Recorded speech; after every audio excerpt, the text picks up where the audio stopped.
Friends, let's read the Bible, friends. Deuteronomy chapter 28. Blessings for obedience. If you fully obey the Lord your God and carefully follow all his commands, I give you today, the Lord your God will set you high above all the nations on earth. All these blessings will come upon you and accompany you if you obey the Lord your God. You will be blessed in the city and blessed in the country. The fruit of your womb will be blessed, and the crops of your land, and the young of your livestock, the calves of your herds, and the lambs of your flocks. Your basket and your kneading trough will be blessed. You will be blessed when you come and blessed when you go out.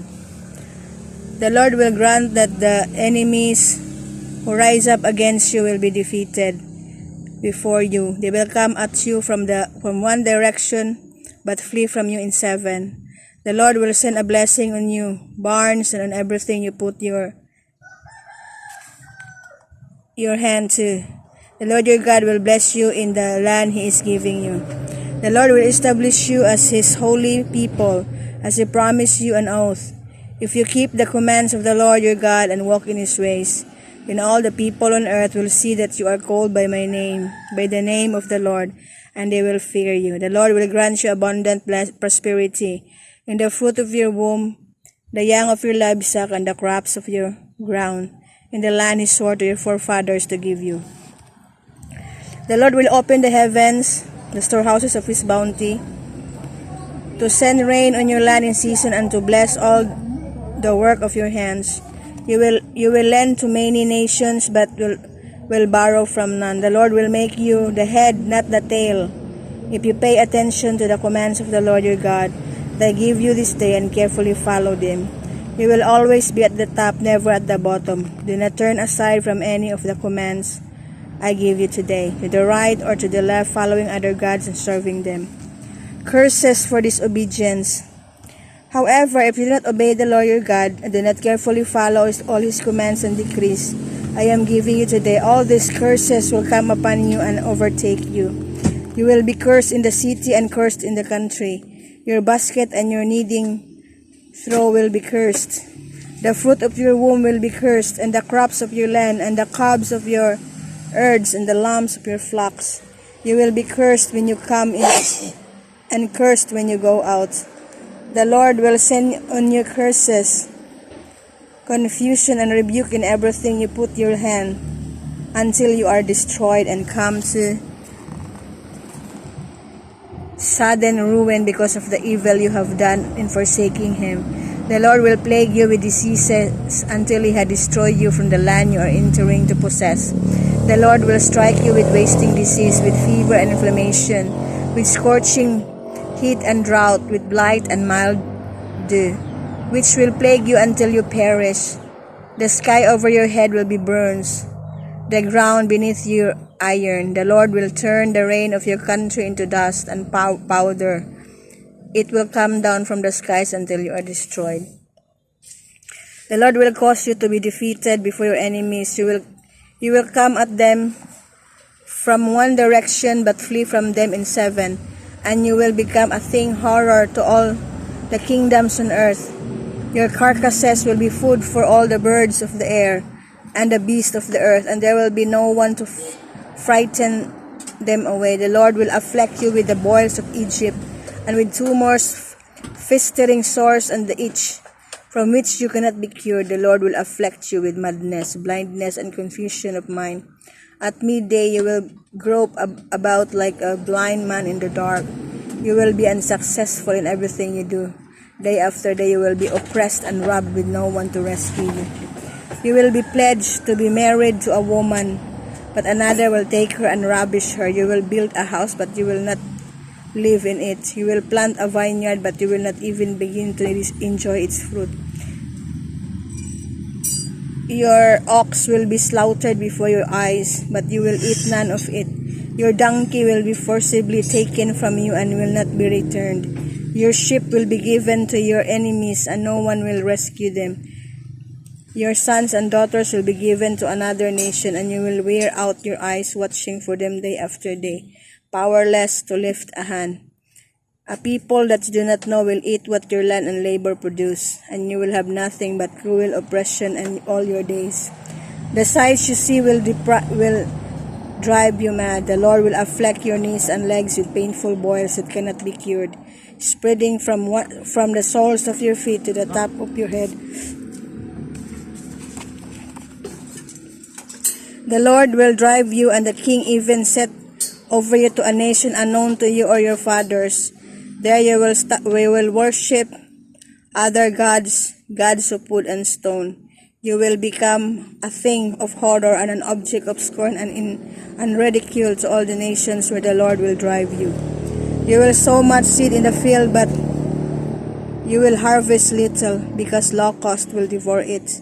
You will plant vineyards and cultivate them, but you will not drink the wine or gather the grapes, because worms will eat them. You will have olive trees throughout your country, but you will not use the oil, because the olives will drop off. You will have sons and daughters, but you will not reap them, because they will go into captivity. Swarm and locusts will take over all your trees and the crops of your land. The alien who lives among you will see above you higher and higher, but you will sink lower and lower. He will lend to you, but you will not lend to him. He will be the head, but you will be the tail. All these curses will come upon you. They will pursue and overtake you until you are destroyed, because you did not obey the Lord your God and observe the commands and decrees he gave you. It will be a sign and a wonder to you and your descendants forever, because you did not serve the Lord your God joyfully and gladly in the time of prosperity. Therefore, in hunger and thirst, in nakedness and dire poverty, you will serve the enemies of the Lord sends against you. He will put an iron yoke on your neck until he has destroyed you. The Lord will bring a nation against you from far away, from the ends of the earth, like an eagle swooping down, a nation whose language you will not understand. A fierce-looking nation without respect for the old or pity for the young. They will devour the young of your livestock and the crops of your land until you are destroyed.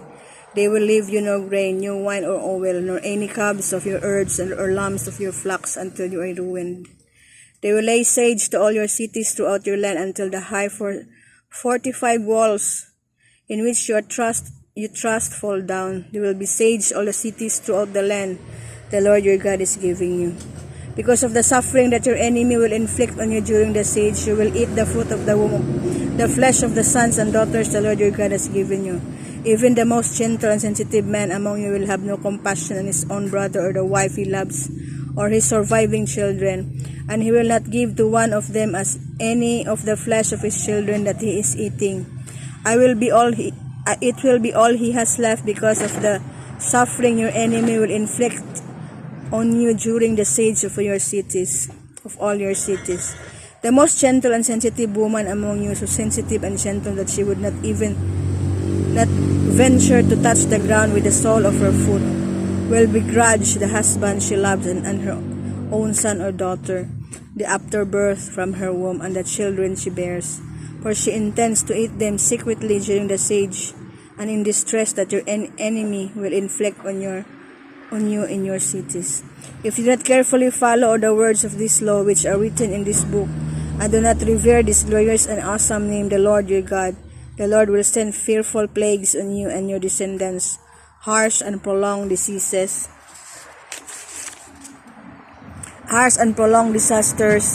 and severe and lingering illnesses. He will bring upon you all the diseases of Egypt, that you dreaded, and they will cling to you. The Lord will also bring on you every kind of sickness and disaster not recorded on this book of the law, until you are destroyed. You who were as numerous as the stars in the sky will be left but few in number, because you did not obey the Lord your God, just as it pleased the Lord to make you prosper and increase in number. So it will please him to ruin and destroy you. You will be uprooted from the land you are entering to possess. Then the Lord will scatter you among all the nations, from one end of the earth to the other.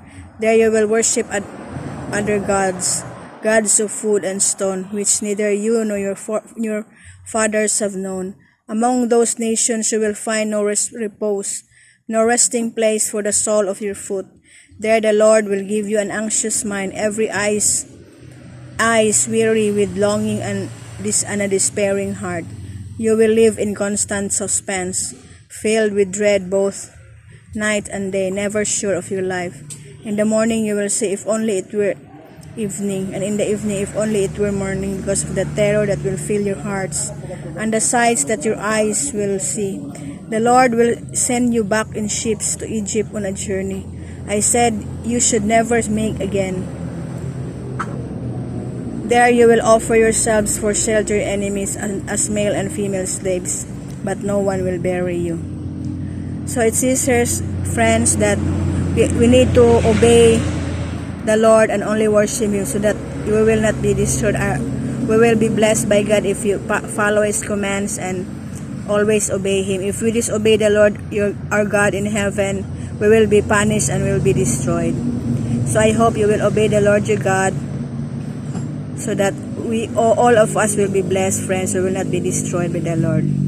God bless. Good morning. Thanks for listening.